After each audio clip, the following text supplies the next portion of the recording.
Bio का पहला chapter होने जा रहा है, चैप्टर नंबर 6 लाइफ प्रोसेस। तो इस चैप्टर में हम लोगों को लाइफ प्रोसेसेस के बारे में सीखना है। लाइफ प्रोसेसेस क्या होता है, इन सब चीज़ों के बारे में जानना है। लाइफ प्रोसेसेस में कुछ और भी टर्म्स आएंगे, हम लोग उनके बारे में भी सीखेंगे। लेकिन लाइफ प्रोसेस चैप्टर स्टार्ट करने से पहले सबसे इम्पॉर्टेंट क्वेश्चन जो है वो हमारे दिमाग में ये आता है कि कोई लिविंग ऑर्गेनिज्म है और कोई नॉन लिविंग ऑर्गेनिज्म है, उन दोनों के बीच में हम डिफरेंस कैसे बताएंगे, है ना। तो पहला क्वेश्चन ये है, question is what is alive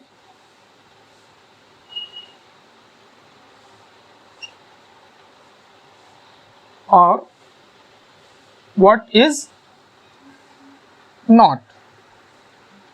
कैसे पता करेंगे कि क्या चीज अलाइव है, क्या चीज जो है वो जिंदा है और क्या जो है वो जिंदा नहीं है। मतलब बेसिकली लिविंग और नॉन लिविंग के बीच में हम लोगों को डिफरेंस पता करना है। तो जूनियर क्लासेस में आप लोग बहुत सारी चीजें इस चीज पर, इस टॉपिक के बारे में, इस पर्टिकुलर टॉपिक पर बहुत सारी चीजें हम लोग पढ़ रखे हैं। लेकिन चूंकि जब क्लास 10th में हम लोग इस चीज को पढ़ रहे होते हैं तो जूनियर क्लास की चीजें यहाँ पर काम नहीं आएंगी। तो हम लोगों को दूसरे अप्रोच से, दूसरे तरीके से इस चीज को देखना पड़ेगा और सीखना पड़ेगा। क्या तरीका है फिर? देखिए, बहुत सारे आप लोगों में से ये बोलेंगे कि जो लिविंग ऑर्गेनिज्म होते हैं वो एक जगह से दूसरी जगह जाते हैं, मतलब मूवमेंट करते हैं किसी प्रकार का, ठीक है। तो जैसे कि आप देखिएगा अपने चारों तरफ अगर हम लोग देखें तो कुछ चीजें जो है वो हिलती डुलती नजर आएंगी। जैसे अगर ह्यूमंस की बात करें, है ना, डॉग हो गया, कैट हो गया, जितना भी काऊ हो गया, तो ये सब चीजें हम लोगों को मूव करते हुए दिखाई पड़ेंगी। तो आप बोलेंगे कि sir may be first criteria जो है वो मूवमेंट हो सकता है। मीन्स अगर कोई ऑर्गेनिज्म मूवमेंट शो करता है, एक जगह से दूसरे जगह जाता है, लोकोमोशन करता है, इसका मतलब कि वो लिविंग थिंग है। तो चलिए इस पर हम आप लोगों को एग्जांपल देते हैं। चलिए, मूवमेंट जो करता है उसमें एक एग्जांपल ले लेते हैं, वी ह्यूमंस, ठीक है, वी आर ह्यूमंस। दूसरा एग्जांपल ले लेते हैं हम लोग बस, ये भी मूवमेंट करता है। तीसरा एग्जांपल ले लेते हैं प्लांट, ठीक है। अब जरा अगर हम इस चीज को गौर से देखें तो हम लोग मूवमेंट कर रहे होते हैं, बसेस जो है वो भी मूवमेंट कर रही होती हैं, लेकिन प्लांट्स मूवमेंट नहीं कर रहे होते हैं। अब अगर यहां पर आप गौर करिएगा तो पाइएगा कि हम लोग वी आर लिविंग, हम मूवमेंट कर रहे हैं, हम लिविंग है, ठीक है। बस जो है वो मूवमेंट कर रहा है, लेकिन क्या वो लिविंग है? नहीं, ये नॉन लिविंग है, दिस इज नॉन लिविंग। उसके बाद प्लांट जो है वो तो मूवमेंट नहीं करता है, लेकिन क्या वो लिविंग है? यस, ये लिविंग है। तो आपका कहना कि मूवमेंट एक क्राइटेरिया हो सकता है ये बताने के लिए कि कौन सा ऑर्गेनिज्म लिविंग है और कौन सा ऑर्गेनिज्म नॉन लिविंग, तो मेरे हिसाब से मूवमेंट जो है वो एक क्राइटेरिया नहीं है। फिर क्या हो सकता है? अब इस चीज को हम लोग देखेंगे। बसेस जो हैं वो नॉन लिविंग है बट फिर भी मूवमेंट दिखाती हैं। बादल को देखिएगा, वो भी एक जगह से दूसरी जगह जाता है, वो भी मूवमेंट शो कर रहा होता है, तो लेकिन वो लिविंग है? नहीं, वो लिविंग नहीं है, वो नॉन लिविंग है। तो क्या क्राइटेरिया हो सकता है फिर? तो हो सकता है कि कुछ स्टूडेंट्स बोले कि सर प्लांट तो ग्रोथ करता है, बढ़ता है, पूरे लाइफ उसका साइज जो है वो ग्रो करता है, ठीक है। तो एक आपका क्राइटेरिया हो सकता है कि ग्रोथ, ठीक है। तो हम रखते हैं, ठीक है, कुछ यहाँ पे भी हम एग्जांपल रखते हैं, जैसे वी ह्यूमंस, हम ग्रोथ करते हैं। ग्रोथ का बेसिकली का मतलब क्या होता है कि साइज में हम बड़े होंगे, हमारा साइज बड़ा होगा। प्लांट्स का भी साइज बड़ा होता है, आई अग्री विथ यू, ठीक है ना। साइज चेंज का ही तो बात होता है ना ग्रोथ का मतलब तो साइज में चेंज होना होता है। तीसरा एक रख लेते हैं हम मून, चांद को, ठीक है। चौथा रख लेते हैं बादल, क्लाउड, ठीक है। तो ग्रोथ यानी कि हमारा साइज बढ़ेगा, हमारा विकास होगा, हमारा शारीरिक विकास होगा। तो हमारा शारीरिक विकास होता है, यस, वी आर लिविंग,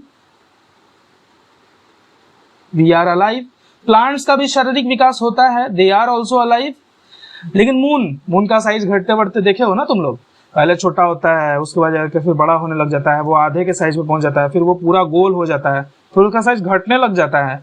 तो साइज का घटना बढ़ना जो है वो एक क्राइटेरिया नहीं हो सकता है। तो मून जो है वो तो नॉन लिविंग है, बट फिर भी किसी न किसी तरह से साइज में घटना बढ़ना, ग्रोथ जैसा कुछ दिखाता है। क्लाउड में भी ऐसे ही होता है, बादलों का साइज, बादलों का जो आकार है वो बढ़ता घटता रहता है, ठीक है। तो ये भी नॉन लिविंग है। इसका मतलब ये है कि ग्रोथ जो है वो भी एक क्राइटेरिया नहीं हो सकता है।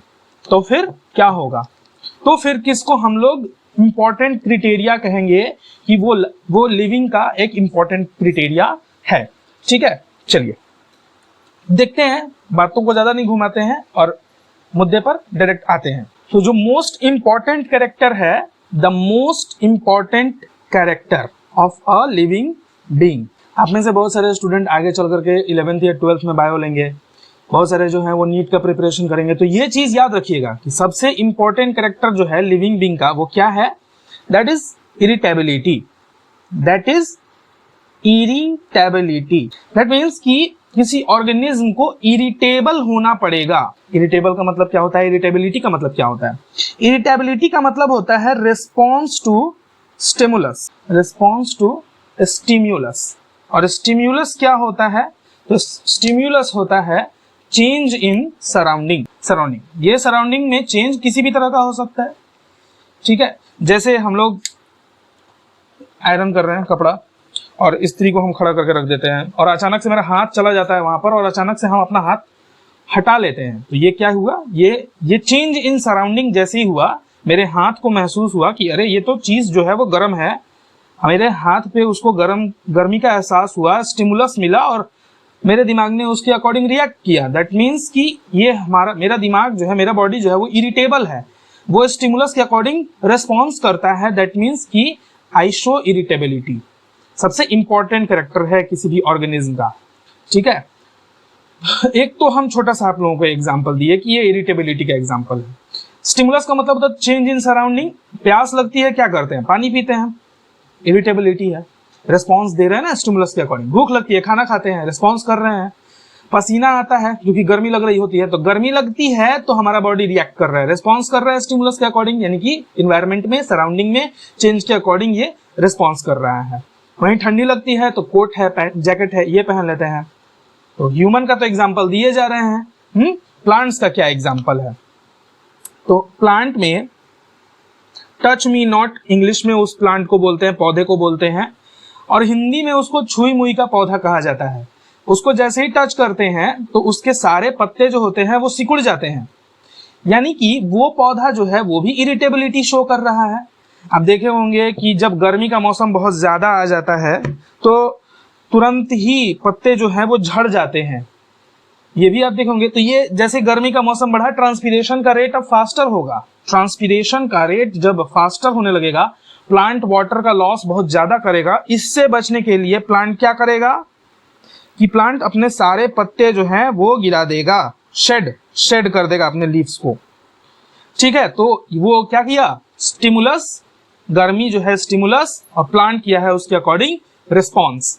तो सनफ्लावर देखें आप लोग, सूरजमुखी का पौधा, जिधर जिधर सूरज जाता है, जिधर जिधर सन का डायरेक्शन होता है, जो सनफ्लावर होता है उसका भी फेस जो होता है, फ्लावर का जो डायरेक्शन होता है वो हमेशा सन के तरफ ही होता है, सन के डायरेक्शन में ही होता है। इसका मतलब कि सन जो है वो बार बार मूव कर रहा है, change in surrounding, stimulus, and plant is responding to that stimulus. Means कि प्लांट जो है वो इरिटेबल है, इरिटेबिलिटी शो कर रहा है। हॉस्पिटल में जब बच्चा पैदा होता है तो वो रोता है। अगर वो रोएगा तो डॉक्टर कहते हैं कि सारा चीज जो है वो नॉर्मल है। अगर नहीं रोएगा तो देखोगे कि अस्पताल में अफरा तफरी का माहौल पैदा हो जाता है। तो बच्चा अगर नहीं रोता है तो उसके पीठ को रब किया जाता है, रगड़ा जाता है उसके पीठ को, उसको उल्टा लेटा करके या उसको उल्टा लटका करके उसको थपकी दिया जाता है, मारा जाता है कि वो रोए, है ना। वो रोएगा तो ठीक है, बच्चा जन्म लेता है तो रोएगा तो ठीक है, नहीं रोएगा तो दिक्कत वाली बात है, यानी कि इरिटेबिलिटी शो करना चाहिए। तो मोस्ट इंपॉर्टेंट कैरेक्टर जो है लिविंग बीइंग का वो क्या है? इरिटेबिलिटी है। सेकेंड मोस्ट इंपॉर्टेंट कैरेक्टर क्या है? The second most important character is, second most important character जो है वो है रिप्रोडक्शन। जितने भी प्लांट हैं, एनिमल है, जितने भी ऑर्गेनिज्म हैं, वो किसी न किसी रूप में रिप्रोडक्शन करते ही हैं, है ना।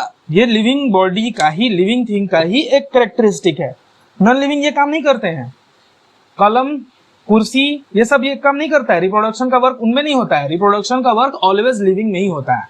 तो आप याद रख लीजिएगा, कई बार एग्जामिनेशंस में, खास करके नीट वगैरह के एग्जामिनेशन में या बायो के 10th के 12th के एग्जामिनेशन में ये क्वेश्चन आ जाता है कि मोस्ट इंपॉर्टेंट कैरेक्टर क्या है। कभी कभी तो ये क्वेश्चन आ जाता है कि सेकंड मोस्ट इंपॉर्टेंट कैरेक्टर क्या है, that is reproduction. Reproduction always occurs only in living organism, not in non living organism. Non living organism में कभी होता ही नहीं है, ये केवल लिविंग ऑर्गेनिज्म में ही होता है। अब ये तो पता चल गया कि हम लोग लिविंग हैं, बट लिविंग हैं, जिंदा हैं हमको पता है, लेकिन कब तक? कब तक हमको पता है कि जिंदा तब तक है जब तक कि ऑक्सीजन मिल रहा है, तब तक जिंदा है जबकि वाटर मिल रहा है, पानी मिल रहा है, खाना फूड मिल रहा है, तब तक हम लोग जिंदा हैं, हमारे बॉडी में एक्टिविटीज हो रही हैं। तो हम जानते हैं कि we need food, we need food, second we need water, and third we need oxygen. तो थिंक अबाउट इट, हम लोग खाना खाते हैं किस लिए? एनर्जी के लिए। और ये फूड जो है वो कहां से आता है हमारे पास? इंटरनल सोर्स है या एक्सटर्नल है? External source. फूड जो है वो एक्सटर्नल सोर्स से आता है। अब एक्सटर्नल सोर्स से आता है तो ये हमारे बॉडी में इंटर करेगा, ये हमारे बॉडी में इंटर करेगा, तो इसको हम लोग बोलते हैं कि इंजेशन हो गया। हमारे बॉडी में इंटर करता है तो इंजेशन हो गया। इंजेशन कहाँ होता है? मुंह में, माउथ, ठीक है। उसके बाद इंजेशन के बाद डाइजेशन होता है, तो डाइजेशन कहाँ होता है? डाइजेशन स्टमक और इंटेस्टाइन में होता है। और फूड का एब्जॉर्प्शन होता है, तो आप लोगों को नहीं पता होगा तो मैं बता दूं, एब्जॉर्प्शन होता है स्मॉल इंटेस्टाइन में। अब यहाँ छोटा सा डायग्राम बनाते हैं ह्यूमन का। ये एक छोटा सा इंसान है और स्मॉल इंटेस्टाइन जो है ना वो यहाँ होता है, ठीक है। लंग्स जो होता है हमारे बॉडी में वो यहाँ होता है। ये तो स्मॉल इंटेस्टाइन हो गया, ये लंग्स हो गया, ठीक है। ये लंग्स हो गया, ये हमारा स्मॉल इंटेस्टाइन हो गया। अब फूड का एब्जॉर्प्शन हो रहा है यहाँ पर, और इधर में हमारा कहीं हेड होगा, यहाँ कहीं पे ब्रेन होगा। तो मान लो ब्रेन को एनर्जी चाहिए, ब्रेन को फूड चाहिए, तो यहां से फूड यहां जाएगा कैसे? ऑक्सीजन यहां आ रहा है लंग्स में, लंग्स से ऑक्सीजन, अब मान लो हम दौड़ रहे हैं, चल रहे हैं, ऑक्सीजन मेरे पैरों को जरूरत है ऑक्सीजन की, कैसे जाएगा ऑक्सीजन यहां पर? तो इसके लिए हमारे पास एक ट्रांसपोर्टेशन सिस्टम होना चाहिए। इस कॉम्प्लेक्स चीज के लिए एक ट्रांसपोर्टेशन सिस्टम होना चाहिए, और होता भी है हमारे बॉडी के अंदर। वो है ब्लड, हार्ट, वेन, आर्टरीज, ये सबसे मिला जुला करके एक सर्कुलेटरी सिस्टम बनता है। ये सर्कुलेटरी सिस्टम जो है वो बेसिकली मटेरियल के ट्रांसपोर्टेशन में हमारे बॉडी का मदद करता है। तो हम देख रहे हैं कहीं डाइजेशन हो रहा है, अभी डाइजेशन हो रहा है फूड, ऑक्सीजन, वाटर जो है वो भी इसी प्रोसेस से चला जाता है। ऑक्सीजन हमारे बॉडी में कैसे जाता है? तो जानते हैं कि ये लंग्स में अंदर जाएगा और फिर लंग्स से होते हुए फिर उसका अलग अपना प्रोसेस है ना। तो फूड के लिए, वाटर के लिए ऑक्सीजन अलग अलग तरीके से हो रहा है, फिर ट्रांसपोर्टेशन के लिए कुछ मटेरियल चाहिए होगा, फिर बॉडी इतना काम कर रहा है, कितना वेस्ट प्रोडक्ट वो प्रोड्यूस कर रहा होगा। वो वेस्ट प्रोडक्ट अगर हमारे बॉडी के अंदर रहेगा तो वो कितना नुकसान करेगा हमारे बॉडी को। इसके लिए क्या करना पड़ेगा? उस वेस्ट मटेरियल को हम लोगों को अपने बॉडी से बाहर तो निकालना होगा ना। तो क्या तरीके हैं उसको निकालने के? हमको पसीना आता है, पसीने के साथ में बहुत सारा वेस्ट मटेरियल बाहर निकल जाता है। उसके बाद अगर के हम लोग एक्सक्रीशन वगैरह करते हैं बहुत अलग अलग तरीके से, यूरिन वगैरह होता है, या फिर डाइजेशन के प्रोसेस में भी जो वेस्ट जनरेट होता है, अनयूजफुल मटेरियल जो जनरेट होता है, उसको भी हमको अपने बॉडी से बाहर निकालना होता है। बिकॉज अगर वो हमारे बॉडी के अंदर रहा तो हमारे बॉडी के फंक्शन को डिस्टर्ब करेगा, हमारा बॉडी जो है वो अच्छे तरीके से काम नहीं करेगा। तो कुल मिलाकर के कुछ प्रोसेसेस बने हैं, कुछ चीजें हुई हैं, उनको हम लोग सीरियल वाइज लिख के देखते। पहला जो पॉइंट था वो था न्यूट्रिशन का पॉइंट, दूसरा जो पॉइंट था वो रेस्पिरेशन था, तीसरा जो था वो सर्कुलेशन था, और चौथा जो था वो एक्सक्रीशन था। इन चारों पॉइंट्स के बारे में हम अलग अलग वीडियोस में डिस्कस करेंगे। अगर न्यूट्रिशन, रेस्पिरेशन, सर्कुलेशन या एक्सक्रीशन को हम इसी वीडियो में डिस्कस करने लग गए तो वीडियो का साइज जो है बहुत ज्यादा हो जाएगा। चलिए मिलते हैं नेक्स्ट वीडियो में। थैंक यू नेक्स्ट वीडियो में हम लोग न्यूट्रिशन के बारे में डिस्कशन करेंगे और बहुत अच्छे से डिटेल में न्यूट्रिशन के बारे में समझेंगे। सबसे पहले तो न्यूट्रिशन इन प्लांट्स देखना होगा हम लोगों को। तो सबसे पहला जो होगा, यहाँ पर आपको हर एक वीडियो में न्यूट्रिशन, रेस्पिरेशन, सर्कुलेशन और एक्सक्रीशन सब में प्लांट्स और एनिमल्स दोनों के बारे में पढ़ना है। तो सबसे पहले हम लोग न्यूट्रिशन इन प्लांट्स पढ़ेंगे एंड देन फिर जाकर के हम लोग न्यूट्रिशन इन एनिमल्स के बारे में देखेंगे। ठीक है, तो मिलते हैं नेक्स्ट वीडियो में।